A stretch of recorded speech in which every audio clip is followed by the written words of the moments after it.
access to a decent education, most of the challenges that individuals face in the world of work or in the future of work are within their control, though increased awareness and learning, if they are open to adapting, upskilling, and rebooting based on the evolving demands and opportunities for human labor, talent, and skills.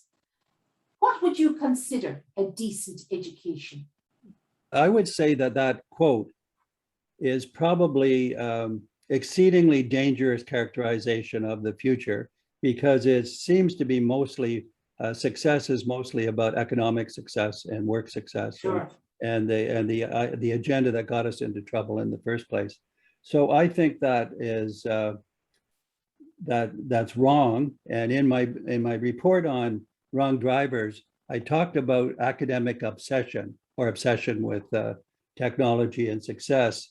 And I said the research shows that these people are being successful, this portion of people, but they are the wounded winners, a phrase that one of the research criticism, that the wounded winner is someone who's successful at a system that's probably not a good system for humans.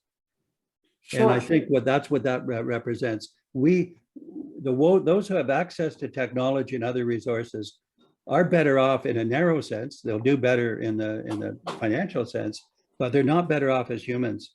They're not better off in helping shape society for the better. We need a cross-section. In fact, I would go so far as to say that those people, especially young people, who are on the receiving end of a bad system, have more ideas for better change for humanity than those students who have been successful on the bad system. So this makes it rather an interesting dilemma. So I suppose our emphasis really is on the holistic, the holistic education, not just on the student as the future worker. Holistic has more checks and balances in it as a system.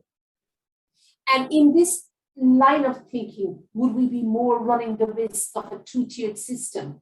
The skilled versus the unskilled, the haves versus the have-nots, and more sizable number of people being left behind?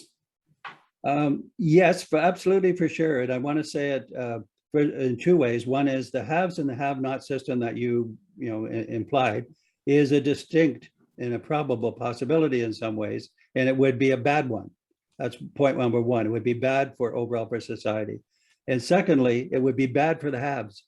The haves will eventually lose out, because every time you have this kind of hierarchy, they can lead for a while, but their position, and Wilkinson and Pickett, who have done the analysis of, they basically say, fine, and they've done them with a demographic analysis, that those with clear data, those societies that are more equal, even though they've advanced, compared to those societies that are less equal, that in the less equal societies, when you project them, those at the top have shorter lifespans than the more equal society, those at the top.